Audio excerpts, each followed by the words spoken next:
Hey everyone, I'm Eleanor. I've hit 67 this year, and just as I thought I'd start relaxing, life tossed me another curveball. But let me backtrack a bit to set the stage for this whole drama. I've spent a good part of my life with George, my husband of over 40 years. We've had our ups and downs, but we stuck together through everything. Then there's our son, Michael. He's been the light of our life. Ever since he was a little boy, scribbling on the walls with crayons, we knew he had something special. Despite knowing the starving artist cliché, we never stopped him from chasing his dream to paint. It wasn't easy, mind you. Money was tight, and the uncertainty of his next paycheck was always looming over us. When Michael turned 30 last year, he dropped the news he was getting hitched to Lucy, his girlfriend of just about a year. We were thrilled, honestly.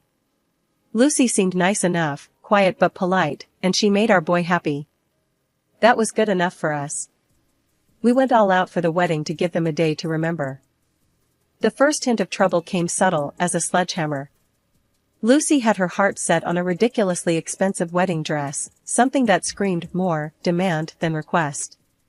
"Eleanor, I just found the perfect dress," she'd said, flashing her phone with a picture of a designer gown that cost more than what we spent on our first car. "Lucy, honey, that's a bit steep, isn't it?" I tried to keep my voice light, but my stomach was doing somersaults. "It's my special day, Eleanor. I want to look stunning. You understand, right?" Her tone wasn't mean, but there was a sharpness there that you couldn't ignore. So, I caved. "All right, we'll figure something out." And we did. It set us back a pretty penny, but the look on Michael's face when he saw her in that gown, I told myself it was worth it. After the wedding, we helped them get settled into a cozy apartment downtown. Rents aren't cheap, but we didn't want them starting their married life in some dingy hole in the wall. I remember that morning clearly. The sun was shining, but not too hot, a perfect spring day. George and I were in the middle of enjoying our second cup of coffee when Michael called. He sounded more excited than usual, and I knew immediately something big was up. "Mom, Lucy, and I have some news," Michael blurted out before I even had a chance to say a proper hello. "What's the good word, son?" I asked, my heart starting to race a bit. George put down his newspaper, giving me a look that said he was thinking the same thing I was. "We're going to have a baby," Michael announced. You could hear the smile in his voice. It was one of those moments that just fills a room with joy, even through a phone line. "Oh, Michael. That's wonderful news," I exclaimed. George was grinning from ear to ear, nodding in agreement as if Michael could see him. "Thanks, Mom. We wanted you to know first. We're telling Lucy's parents tonight." I turned to George, mouthing, "We're going to be grandparents."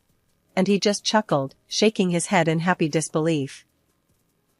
That afternoon, I decided to visit Michael and Lucy to congratulate them in person and maybe talk about how we could help out. When I got there, Lucy was sitting on the couch, looking a bit pale but happy. "Congratulations, dear," I said, giving her a gentle hug. "You okay? You look a bit tired." "Thanks, Eleanor. Yeah, just a bit of morning sickness, nothing major," Lucy replied, managing a small smile. "That's normal, honey. Anything you need, just let me know," I offered, feeling that rush of excitement about being a grandma. "Actually, since you mentioned it," Lucy started, hesitating a bit. "I was wondering if you could help out around here sometimes? With the baby coming, things are going to get a bit hectic." "Of course, dear. You know I'm here for whatever you need. Cleaning, cooking, you name it," I said, eager to be involved. Lucy's response was a bit more direct than I anticipated. "Great, because I can hardly keep up as it is." And with the baby, her voice trailed off, leaving the sentence hanging with an unspoken expectation. I reassured her. "Say no more, I'll come by a few times a week and help out." "How does that sound?" "That sounds necessary," Lucy replied, not exactly overflowing with gratitude but clearly relieved. On my way home, I couldn't shake a twinge of concern. Lucy's words, "That sounds necessary," echoed in my head. It wasn't the warm thank you I'd expected. But I brushed it off, telling myself I was just being overly sensitive. After all, she was pregnant and probably overwhelmed. True to my word, I started helping out at Michael and Lucy's place the very next week. I'd sweep in with my bag of cleaning supplies and a casserole or two in hand, ready to lighten their load. Michael was always so grateful. He'd give me a big hug and say, "Mom, you're a lifesaver." Lucy, on the other hand, wasn't so easy to please. After a few visits, she started picking at the details. "Eleanor, you missed a spot there on the counter, or this casserole is a bit bland, isn't it?" Her words stung a bit more each time. It was clear she was taking my efforts for granted, and her occasional thanks felt more obligatory than genuine. I kept my frustrations to myself, mostly. After all, I was there for my son and my future grandchild, not for praise. But it was hard not to feel a bit used when even your best efforts are met with criticism instead of appreciation. It was a Tuesday, a day like any other, when I headed over to Michael and Lucy's apartment to do some chores and drop off some homemade chicken soup. I thought it might help Lucy with the nausea she'd been having. I'd just finished up cleaning the kitchen and was setting the soup on the stove to warm when Lucy came shuffling in, looking worse for wear. "Oh, Lucy, you don't look so hot today. Why don't you sit down and I'll get you some of this soup? It'll make you feel better," I said, trying to be as cheerful as possible. Lucy grimaced, holding her stomach, and muttered, "I hope it's better than last time, Eleanor. That soup didn't sit well with me at all."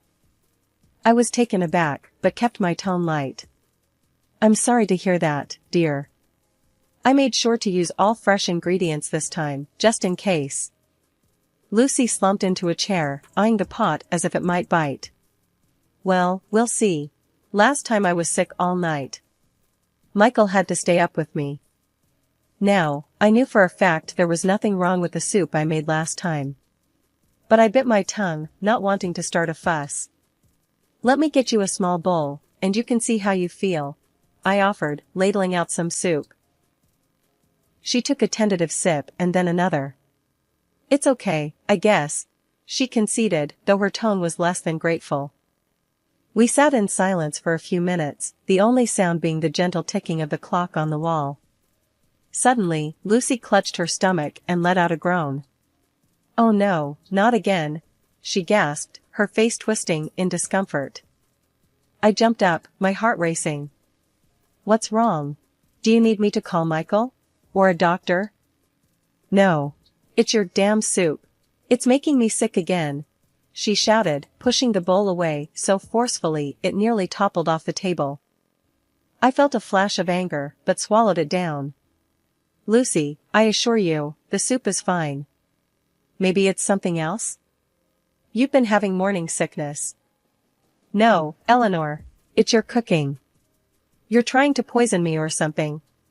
Lucy was on her feet now, her voice rising with every word. I stood there, stunned. "Poison you? Lucy, why would I ever do such a thing? I'm here to help."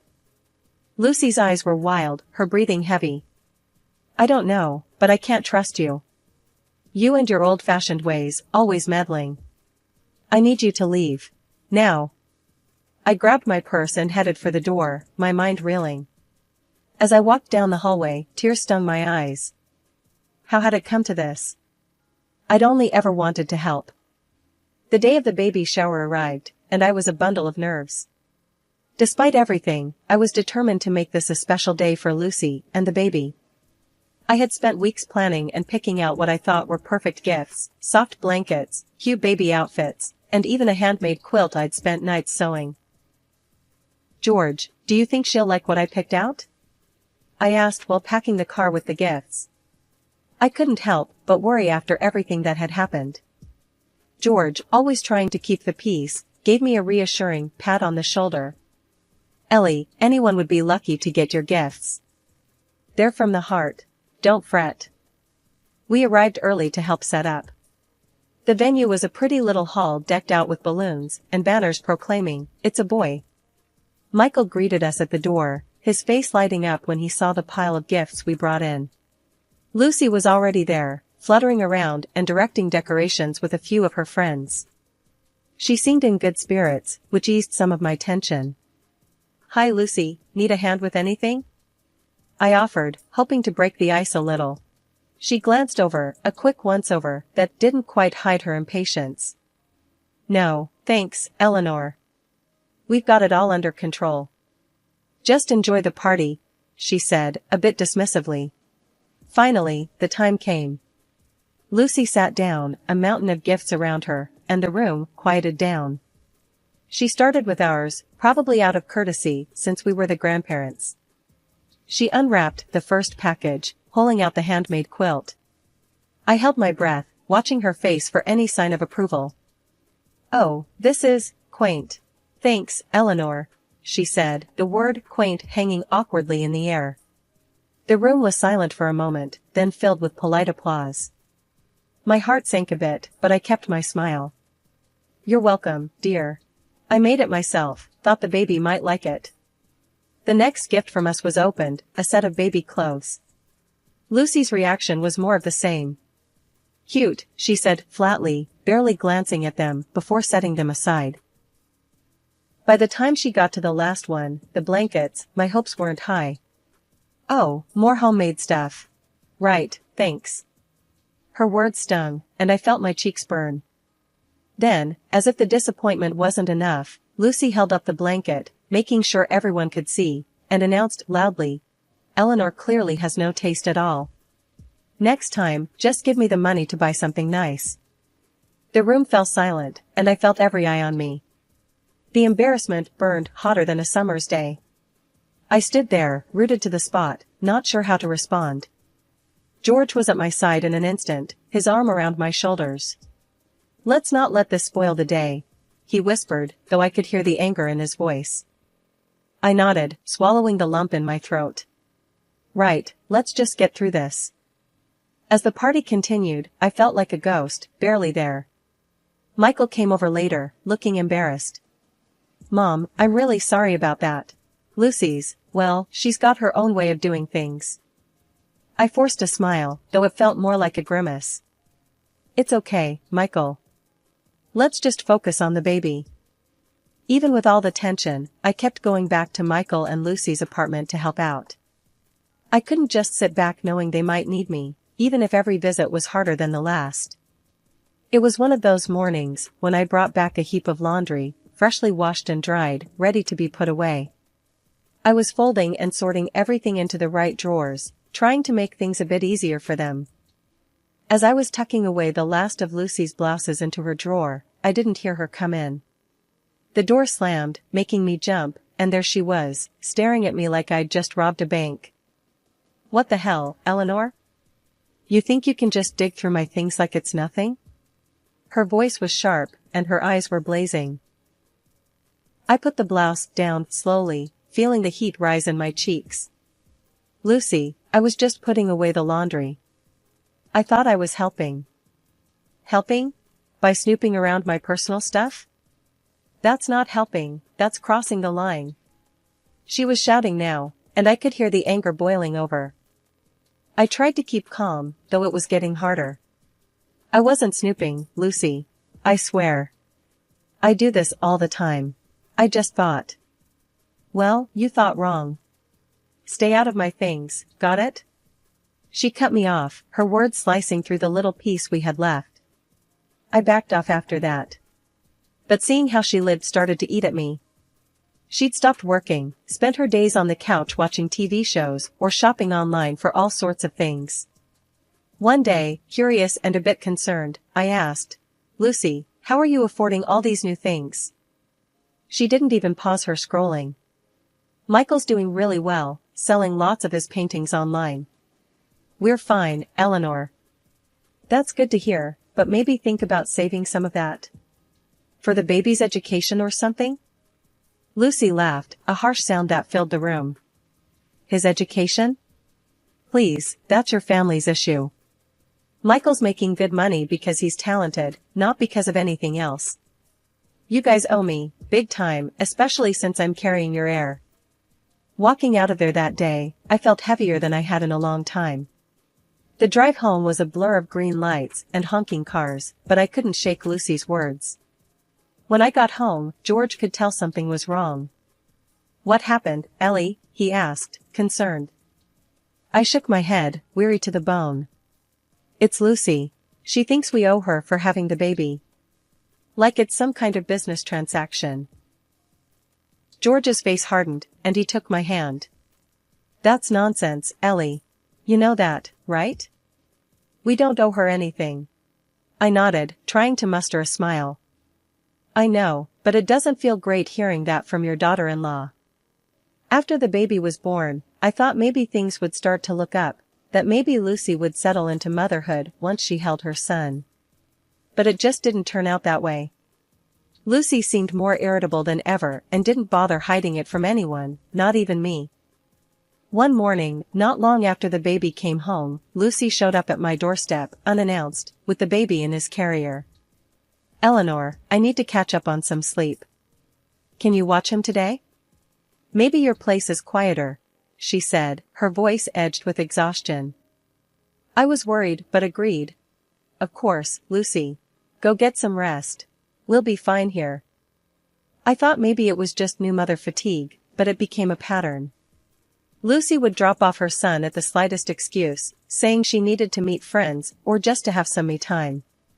And when she was with him, it was as if she couldn't bear the responsibility. More than once, I arrived at their apartment to find the baby crying in the next room while Lucy lay on the couch, absorbed in some show, completely tuning him out. One day, the reality of the situation hit me harder than ever. I walked in as usual and heard the baby crying. I hurried to his room and what I saw stopped me dead. Lucy, standing over the crib, her face contorted in anger, slapped the baby. He wailed louder, and my heart broke. I rushed in and scooped him up, glaring at Lucy. "What are you doing? You can't treat a baby like that." Lucy sneered at me. "Oh, please. It was just a light tap. He needs to learn to stop crying over nothing." That night, I talked to George and Michael, my voice thick with worry. "We need to do something. This isn't normal behavior. Lucy might be struggling with something serious." Michael looked defeated, the lines deepening around his eyes. "I know, Mom. I thought it was just stress, but this is too much." We decided together that Lucy needed professional help. We even found a psychologist and made an appointment, but Lucy refused to go. She claimed she was perfectly healthy and accused me of trying to turn Michael and the family against her. "It's nothing personal, Lucy," I tried to explain one last time over the phone. "We're worried about you, and we just want what's best for you and the baby." Her voice was cold, clipped. "I told you, I'm fine. This is just you, Eleanor, always finding fault where there is none. You can't stand that I don't need your constant meddling." I was at a loss, feeling more alone in this fight than ever. I hung up the phone, my heart heavy. How do you help someone who doesn't want to be helped? How do you protect a child from his own mother's indifference? I needed to have a serious talk with Lucy. I knew it wasn't going to be an easy talk. After everything that had happened, things had reached a boiling point. I took a deep breath, prepared my phone to record the conversation, not to spy, but just in case I needed to remember what was said, or if things took a turn for the worse.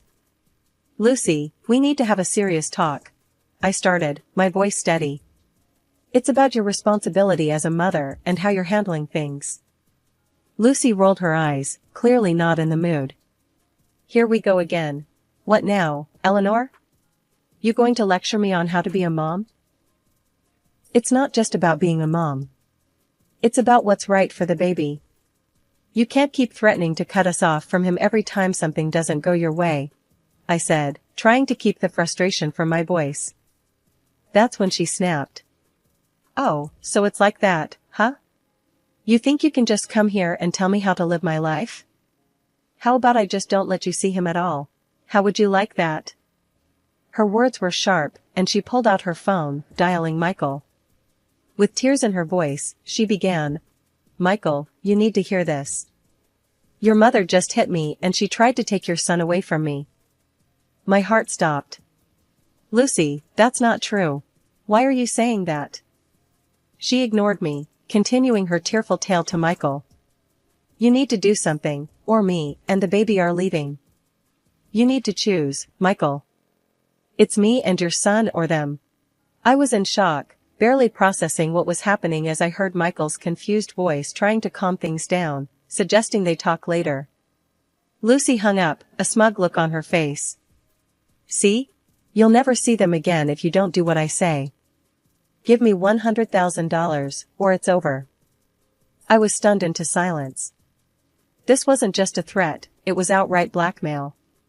Before I could gather my thoughts, the baby started crying from the other room. Instead of tending to him, Lucy shouted at him to shut up and refused to change his diaper. That was it. The last straw. I couldn't take it anymore. This is wrong, Lucy. You can't do this. It's not right, I said, my voice quivering with anger and despair. Oh, just shut up and leave if you don't want to help, she snapped back. I left the apartment, my heart breaking with every step. What had just happened? How had things gotten so out of control? That evening, the phone rang. It was Michael, his voice heavy with sadness. Mom, I'm so sorry, but Lucy's made up her mind. She says it's best if you don't come around anymore. I don't know what else to do. In the background, I could hear Lucy's angry shouts, declaring they were cutting all ties with us. It felt like a nightmare. I hung up the phone, numb. If that's what they wanted, then maybe it was best to let them see the reality of their decisions on their own. I told myself that I had done everything I could. From that day, I stopped all financial support. No more paying for their apartment, no more money for groceries or baby care. It was one of the hardest decisions I've ever had to make, but I needed them to face the consequences of their actions without us to fall back on. 2 months of silence had passed before Michael and Lucy unexpectedly showed up at my doorstep. The look on their faces was grim, and Lucy didn't waste any time. As soon as I opened the door, she demanded, "You need to start paying the apartment rent again. Michael's paintings aren't selling, and we're in trouble." Once we were all seated, with George beside me for support, I addressed them both firmly. "We're not going to continue paying for your apartment. You both decided to cut ties, remember?" Lucy looked shocked, perhaps not expecting this stance. Michael's eyes were downcast, he seemed embarrassed. "And there's more," I continued, feeling a mix of anger and relief at finally speaking my mind. "I've been managing the online sales of Michael's paintings. I'm stopping that as well. It's time for you both to take full responsibility." Lucy's face hardened. "You can't do this to us. We have nothing without your help." "That was your choice when you decided to push us away," I replied. "Also, I'm going to seek legal advice about the custody of my grandson. Your behavior has been completely out of line, Lucy." That's when I turned on the recording on my phone that captured one of our last conversations, where Lucy had demanded $100,000 from me. I played it aloud. George and Michael listened, horror growing on Michael's face as the reality of Lucy's actions sank in. After the recording ended, Michael finally looked up, his decision clear. "Lucy, this is over. I want a divorce. I can't do this anymore. I don't want to live under the same roof with someone who treats my family like this." She stormed out, cursing as she went, standing in the rain in the parking lot, yelling back at us. It was a heartbreaking scene, but there was also a sense of justice in seeing her true colors revealed so clearly. In the following weeks, Michael followed through with the divorce and took steps to ensure his son's safety. Lucy was eventually deprived of her parental rights due to her unstable behavior, and she moved to another city. Once the dust had settled, I invited Michael and my grandson to move back in with us. Our home became a place of healing and new beginnings. Michael soon organized an exhibition at a private art gallery. To everyone's delight, it was a tremendous success. His art, reflecting deep emotions and a journey through personal turmoil, resonated with many. Now, our home is filled with laughter and the joyous noise of my grandson playing. I spend every possible moment with my grandson, teaching him, loving him, ensuring he feels the security that was momentarily threatened.